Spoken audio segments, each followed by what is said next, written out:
I have a theory that the most interesting autobiographies are the ones written by second-tier people. I'm not using second-tier in a derogatory sense, like second-rate. I mean it in a sense of hierarchy. When the people on the top tier tell their story, it's invariably boring. They have too much to lose by being honest. Their public stature works against them on the page because they know anything they write that's even vaguely controversial or opinionated, in other words, anything interesting, it's going to get dissected and distorted by the media.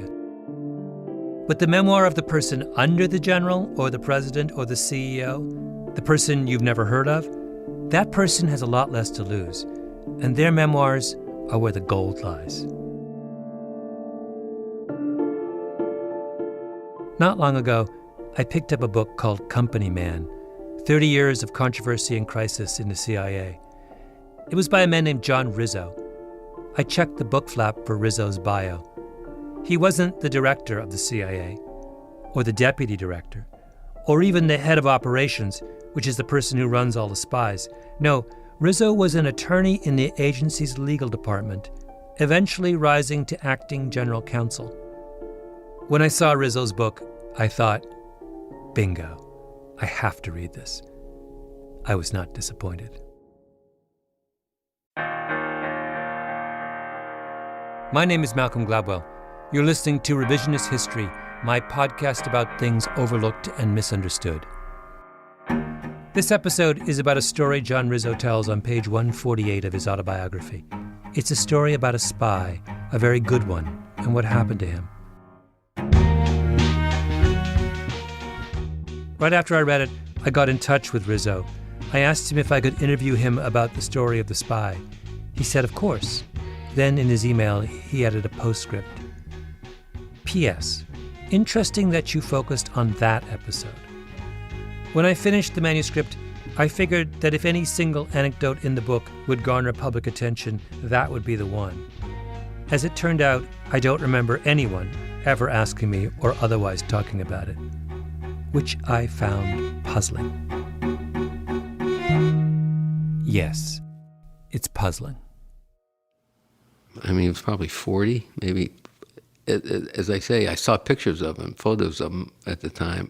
I'm sitting at Rizzo's kitchen table at his house in Washington, D.C. He's telling me about the spy he mentioned in his autobiography. And he looked like Al Pacino, circa Godfather 2. He was he was European looking, he was still a young man.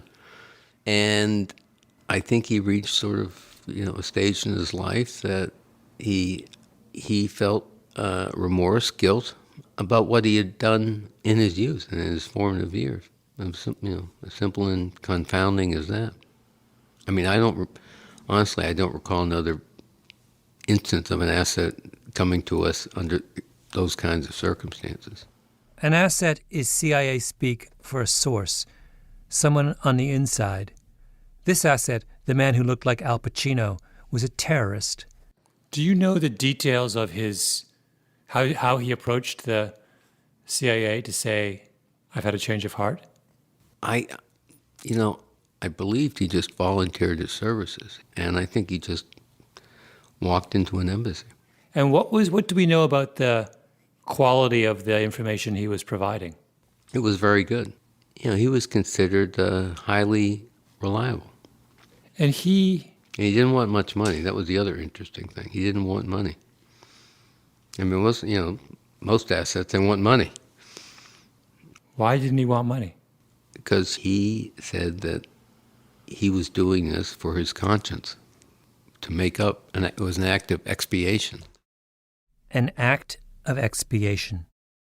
You will want to take sides when you finish this story.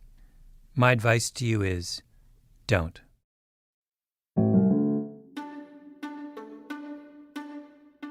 If you make a list of the greatest investigative reporters of the last generation, there's Bob Woodward at the top. There's Mark Bowden, who wrote Black Hawk Down, Seymour Hersh, who wrote for the New York Times for many years and then the New Yorker, Steve Cole, Jane Mayer. There's a guy who I sat next to when I first started my career at the Washington Post many years ago, Mike Isikoff, who was a bulldog. And somewhere in that top cluster of investigative reporters is Tim Weiner. He's one of the few journalists ever to have won both a Pulitzer Prize and a National Book Award. In the 1980s, Weiner worked at the Philadelphia Inquirer, and his first foreign assignment was covering the overthrow of the Filipino dictator Ferdinand Marcos. When Weiner came back, he convinced his editor to send him to Afghanistan, where the CIA was then secretly funding the Mujahideen in their battle against the Soviet occupation. I called up the CIA, which had and always has had a public information office. And I said, hey, I'm going to Afghanistan. I understand you people do country briefings from time to time for foreign correspondents. How about it? And he said, absolutely not, and hung up the phone. So off I went to Afghanistan. I had a jolly old time, came back, and I hadn't been back in Washington for more than a day when my phone rang. It was a public information officer from the CIA. This time, he was friendly. He said, why don't you come by for that briefing? So off I went through the CIA, which is in the woods about 8 miles outside of the White House. Checkpoint 1, checkpoint 2, checkpoint 3. Into the lobby of the CIA. And up on the left-hand wall in great gold letters it says, from the Gospel of John, and ye shall know the truth, and the truth will make you free. So I'm hooked already. I go up to the 7th floor, which is where the executive suites were, and there are 4 CIA officers sitting around a table for my, quote, briefing, unquote. But they really only wanted to know one thing from me, which was, what's it like? These were supposed to be the 4 top CIA experts on Afghanistan. They'd never been to Afghanistan. So I walked out of there thinking, I'm going to devote the rest of my life to making a study of this agency. I was completely fascinated. Weiner went to the New York Times in 1993, continued covering the agency all throughout the 1990s. He was very, very good at it. Weiner was covering the CIA during the Aldrich Ames affair. You may remember that. Ames was a senior CIA officer who worked there for more than 30 years, and he ended up telling the KGB everything he knew, including the names of the agency's assets inside the Soviet Union. It was one of the most damaging cases of espionage in American history. Ames is under arrest, and I'm thinking, I should go interview Ames. I wonder where Ames is right now. And as it turned out, he was in a county jail. So I go to the county jail, and I say, I'd like to talk to prisoner Aldrich Ames. And I walked into the interview room, and there was Aldrich Ames. We talked. How long did you talk to him for? Well, about an hour. Wait, you stopped after an hour? Did they stop Well, you? It's a visiting hour. Tim, this is the greatest scoop of your... It's a scoop. And I gave him my phone number. And he called me collect, on a regular basis. And I did a number of stories based on firsthand interviews where he essentially confessed to everything he'd done and gave me some rather vivid descriptions of life inside the CIA, most of which were true and demonstrably true. Maybe you have to have been a reporter to understand how fantastic that story is. I was a reporter at the Washington Post for 10 years. I would have assumed that the worst spy in American history was under triple lockdown somewhere, whisked away by helicopter to a black site. I would have waited for the press release.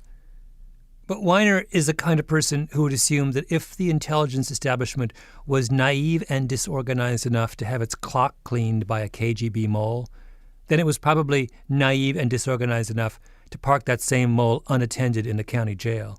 And I covered them like you would cover a courthouse, or the cops, or Congress, or the White House. They're an arm of the government, like the Internal Revenue Service or the Post Office.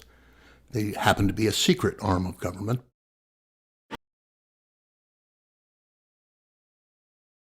Weiner would later write a book called Legacy of Ashes. That's how he won his National Book Award. It's an amazing book, easily the best history of the CIA ever written. Some people within the agency thought that Weiner was biased against them, that in his reporting, and particularly in Legacy of Ashes, he went on too long about what the agency had done wrong, and that he said too little about what the agency did right.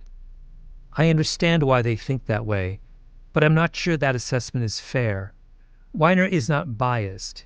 He's aggressive. You only have to meet him to understand that. He has one of those big, square, impressive heads, barrel chest, the kind of self-confidence that you have to have if you're in his line of work. He's a kind of relentlessness about him. I can't remember how many times we talked on the phone and went back and forth in emails before he agreed to sit down with me.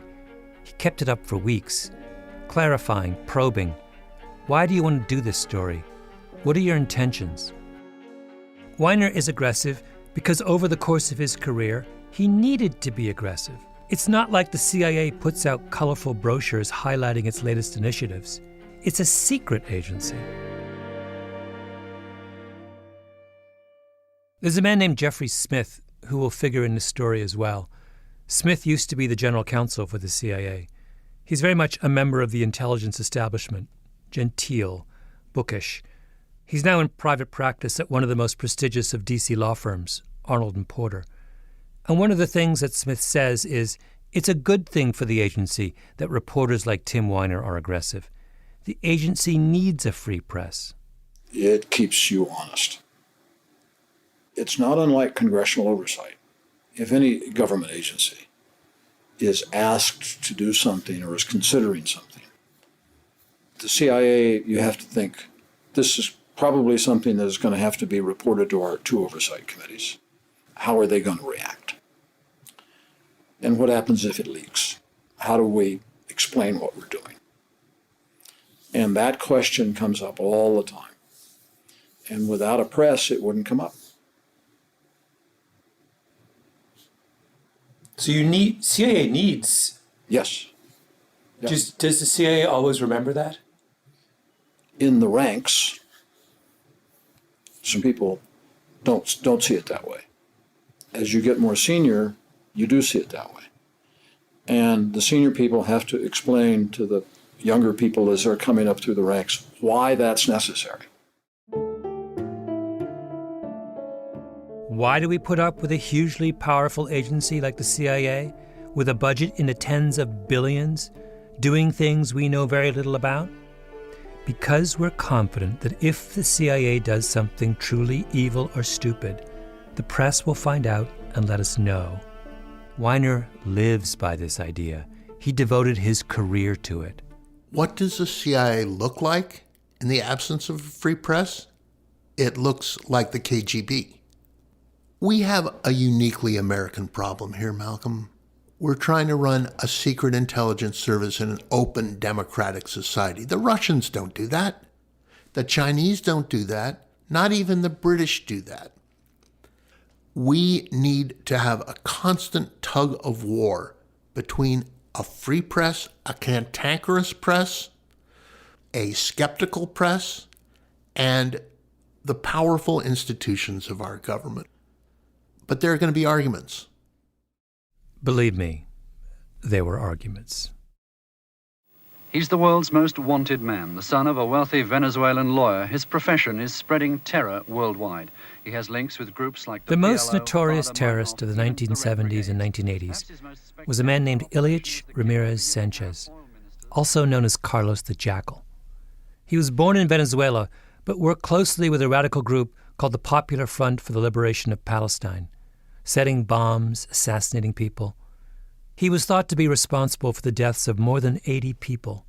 He played a role in the massacre of Israeli athletes at the Munich Olympic Games in 1972. Carlos the Jackal was almost as notorious in his day as Osama bin Laden was in ours. He was the subject of a massive international manhunt that went on for years. Finally, in 1994, he was captured in Sudan by French intelligence. How did they find him? Because of a tip from the CIA. Where did the CIA get its information? From a man who was once high up in the same world as the Jackal. The guy John Rizzo wrote about. The asset who looked like Al Pacino. Here's Rizzo again.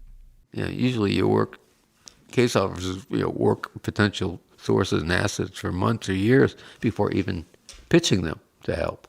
This guy just Just walked in. So yeah, I mean, at the time of his recruitment, there was a great deal of excitement, eagerness that this is one of the few guys, the best guy we have inside a terrorist organization. So you never met him, Never met him. but you saw a picture of him. Mm-hmm. And you say you describe him as looking like Al Pacino. There was something kind of glamorous about him, is that what? Yeah, sleek, dark hair, European looking. I mean, he was not your jihadi. I mean, he was westernized.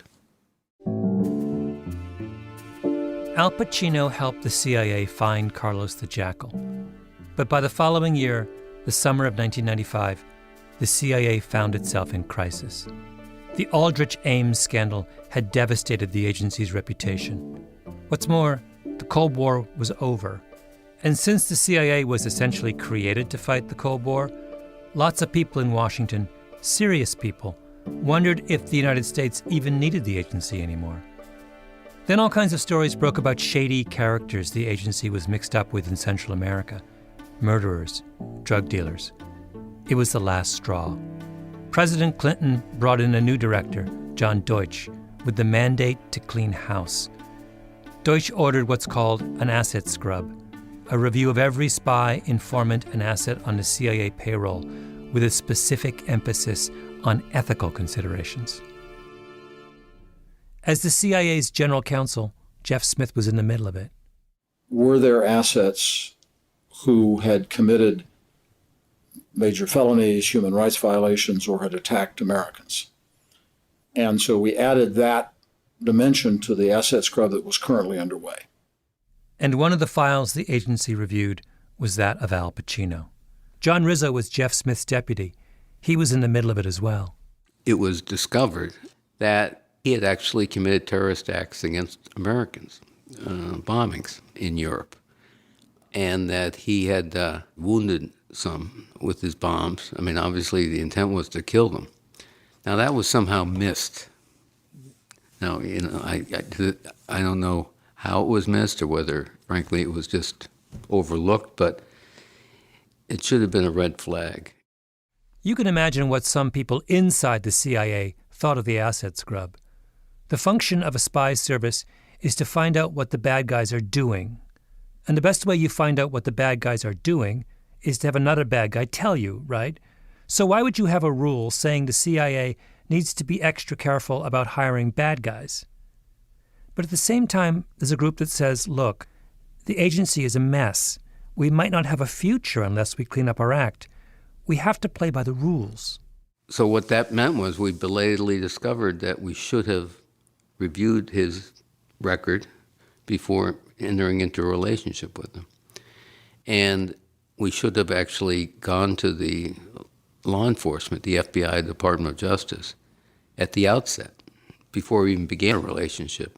And I would have been the guy to do it, was to go to justice at the outset. We did not do that. In the middle of all that hand-wringing, someone calls Tim Weiner. When do you first get wind of the retired terrorist? As I recall, in the late spring or early summer of 1995, I get word from inside the CIA that we have a problem here. And I begin to make inquiries. So somebody from inside the CIA, what is their motivation for telling you this? The CIA has screwed up. It has failed to inform the Justice Department that they have an asset on their books, a foreign agent who has, again, euphemistically, American blood on his hands. So why do they want to call the New York Times? To right a wrong. Because sometimes public disclosure is the only way to right a wrong. Do you think it's did they think it would be easier for them to fulfill their obligation to inform the Justice Department if there was a kind of leak of this fact first? There was a battle royal going on inside the CIA over the scrub. Mm-hmm. So Deutsch is pushing that, and within the agency, there's a considerable amount of pushback. So they're anticipating this is going to be a struggle. A considerable amount of pushback is an understatement. There was fierce opposition. So I'm guessing the people who call you are the ones who are in favor of the scrub. The people who call me are patriots who love their country and who are sworn to uphold. Let me rephrase that. The people who called me, I believe, are patriots who love their country and are motivated to live by their oath to uphold the Constitution and obey the laws of the United States. Weiner waits, continues to ask around. Then late in the summer of 1995, the CIA decides to take its medicine. Rizzo goes to the Department of Justice and tells them good, bad, and ugly about their Al Pacino. They were upset. Basically, why are you just telling us this now? Why didn't you tell us before you got in bed with this guy? So yeah, they were upset, as I knew they would be. You have to weigh this guy is, gold against the fact that, well, he's got attempted murder of Americans on his resume. At the same time Rizzo's having that conversation, the head of the CIA's Counterterrorism Center went to Capitol Hill and briefed members of Congress about the acid scrub. They weren't happy either. People all over Washington now knew about Al Pacino. People in the Department of Justice, people in the White House, people on the Hill, representatives, senators, staffers, and Weiner's phone rings again. My rule of thumb on a story like this is that I want to have 3 sources. And I want to make sure that the second source is not the first source, in which case I have 1 source, right? So I had 2 sources. I did get a call. The call was a call to have a conversation outside of the normal circuits of the telephone lines. The conversation was with a member of Congress. At this point, I have 3 sources. Subsequently, there was a 4th who is an American diplomat, was an American diplomat at the time. Weiner calls the CIA press office and talks to the agency spokesman at the time, Dennis Box. I met Box in a restaurant in Northern Virginia.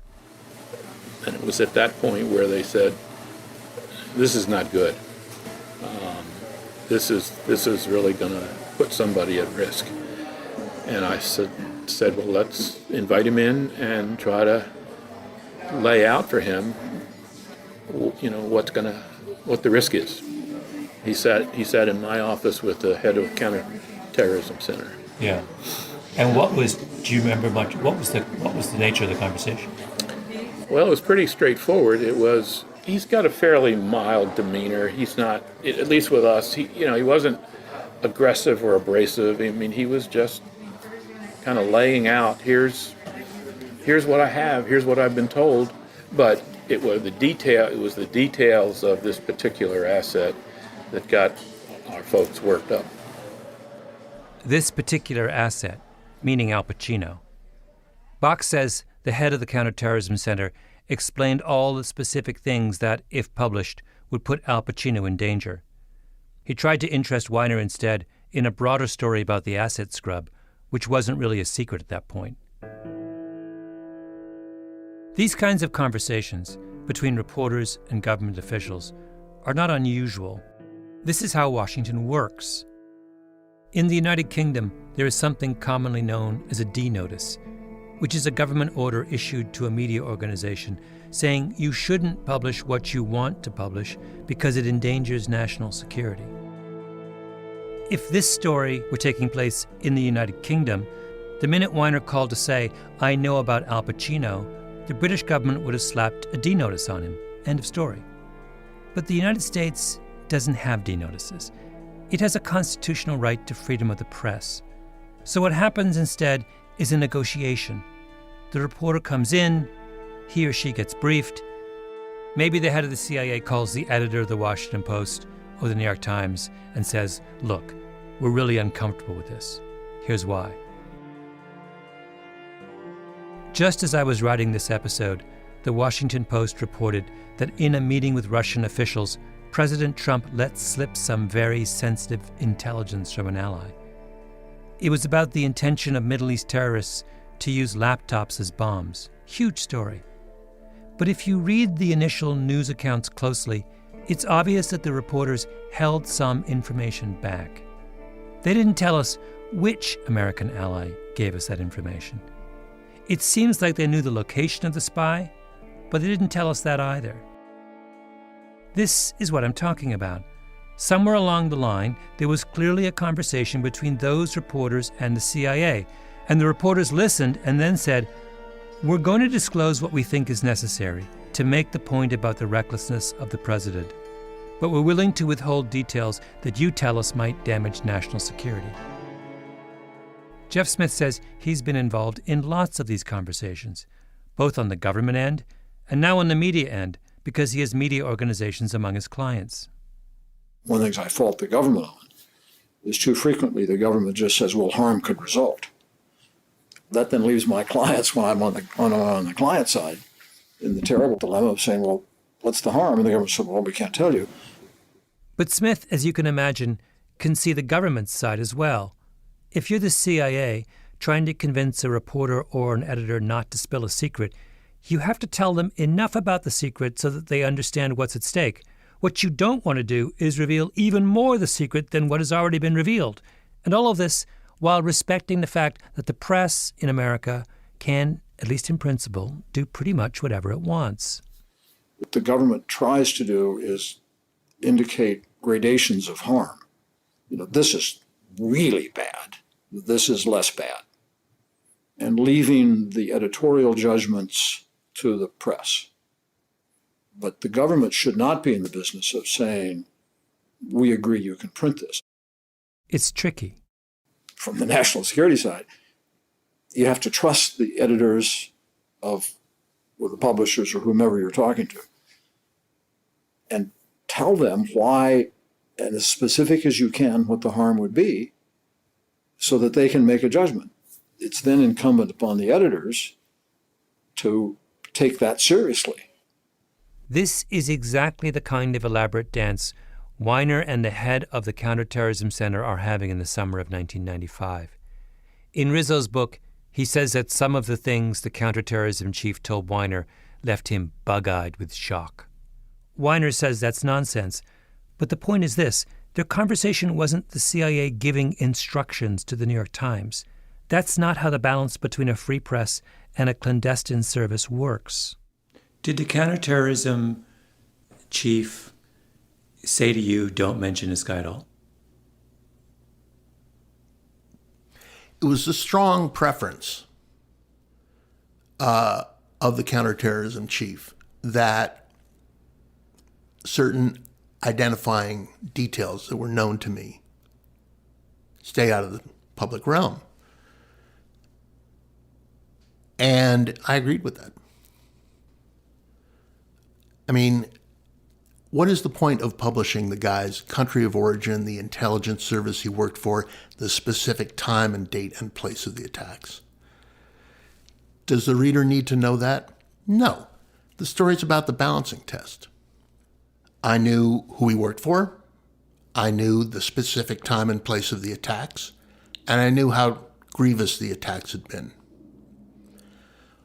Every detail of that was scrubbed of my own free will and volition from that story, based on my principle that I do not want to publish anything that can get anybody hurt.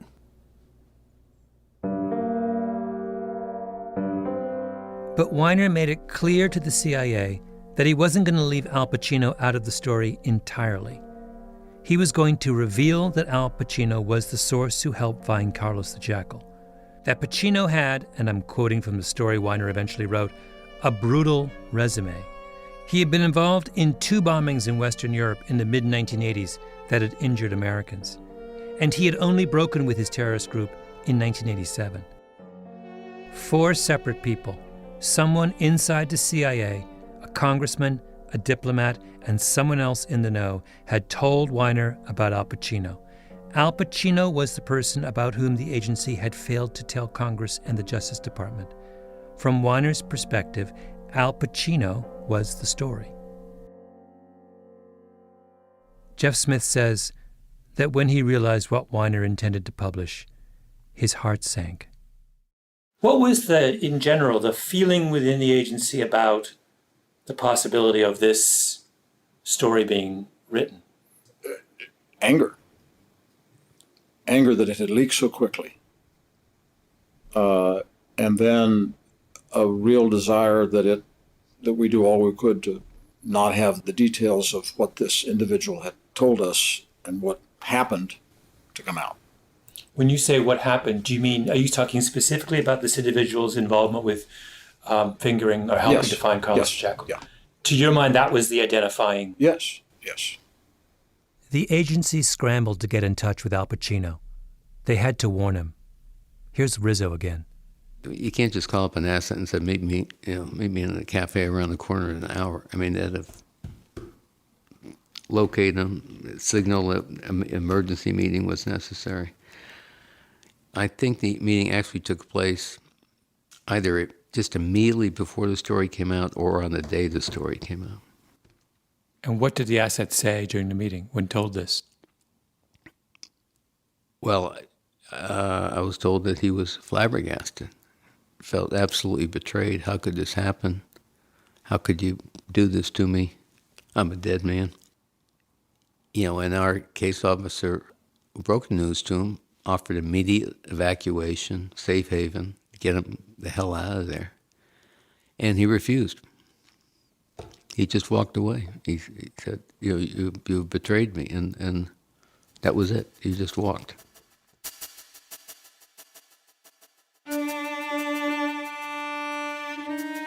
The story ran on August 21st, 1995, on the front page of the New York Times. CIA re-examines hiring of ex-terrorist as agent. It was also translated and ran in newspapers around the world.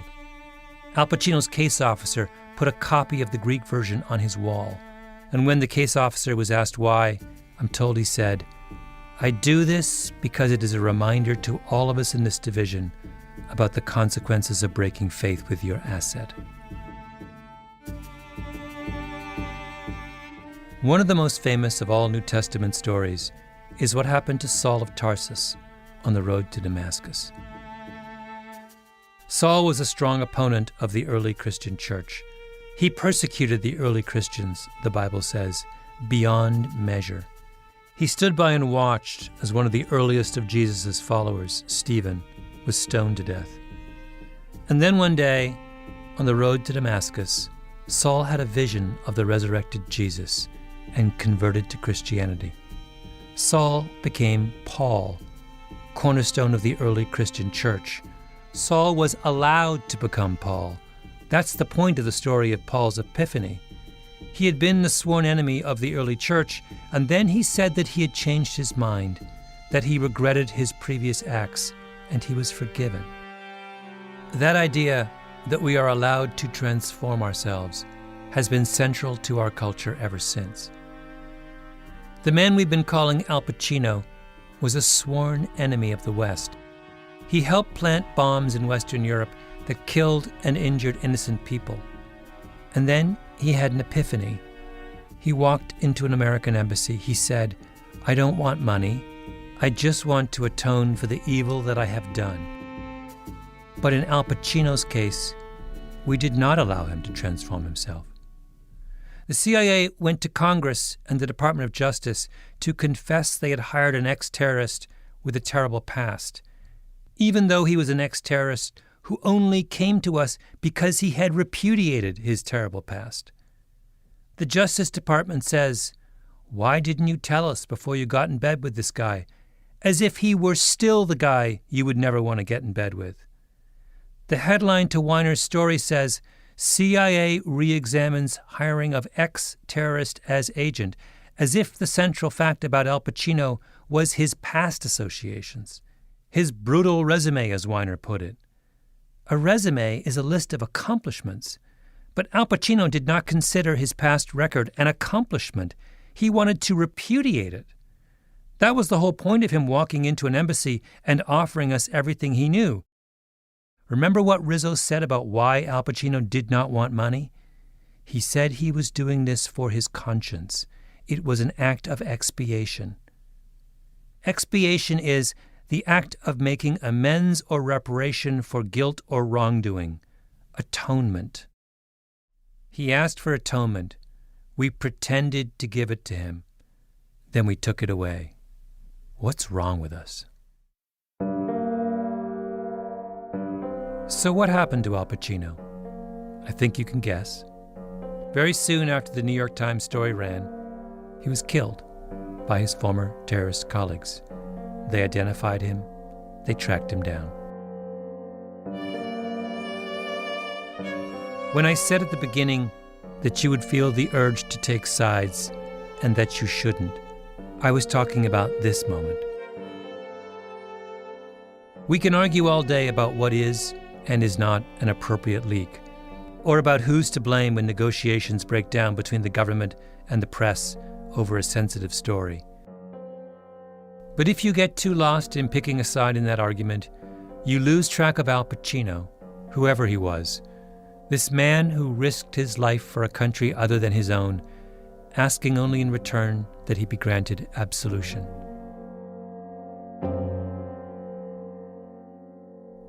I never found out anything more about Al Pacino. There is apparently a long story about what happened to him and how he was killed, but it's still classified. The CIA people were only free to talk about Tim Weiner. Tim Weiner only wanted to talk about the CIA. I think there's a problem with that story, as Rizzo tells it, just as he thinks there's a problem with my story as published. I respect his right to his opinion. To Weiner, Rizzo was just blaming him for a problem of the CIA's own creation. They were the ones who opened up Al Pacino's file. If they hadn't screwed up their own procedures and arguably violated a presidential directive on how you handle a problem like this, then they wouldn't have had to go to the FBI and Capitol Hill, and I wouldn't have gotten my third and eventually my fourth source on this story. Where's the leak here? The leak is because the CIA violated its own guidelines and practices. And Mr. Rizzo, who is a good lawyer and a capable lawyer, has made a false and arguably defamatory argument here, which is that the New York Times got an asset killed. False and defamatory. One side puts the front page of the New York Times up on the wall. The other side says, "Don't blame me, I'm just the messenger." Can we at least agree that we should have forgiven Al Pacino his sins? And that however it happened, he was wronged? And maybe if you run a front page story about a man one day, and right after he gets killed, even if you don't think it was your fault exactly, maybe you should run a little explanation of what happened. Or even just have a moment of silence. A little bit of remorse. What was the reaction in-house at the New York Times to the story? Do you remember? The reaction in-house at the New York Times? There were a lot of page one stories about the CIA in that era. And I don't think that there was a major reaction at all. What happens after the story runs? Life goes on.